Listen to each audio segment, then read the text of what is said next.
Welcome to Tenor Tech, where I solve the problems you didn't even know you had.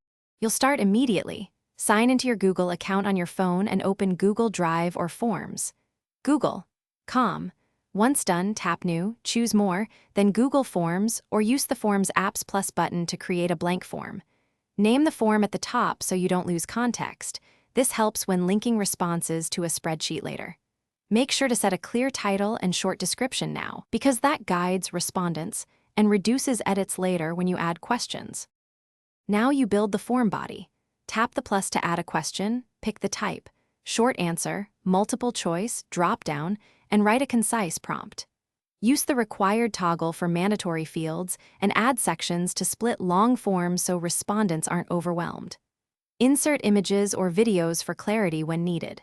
For conditional paths, use the three-dot menu on a question and choose Go to Section based on answer. This creates a tailored flow and improves completion rates.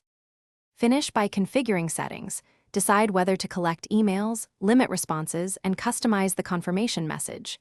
Choose a response destination, create or link a Google Sheet to analyze results automatically. Tap Send to share via link, email, or embed.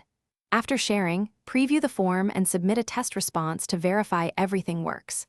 If responses don't appear, double-check form permissions and the linked spreadsheet. Make sure the form isn't restricted to a different account and that the destination sheet hasn't been moved or deleted.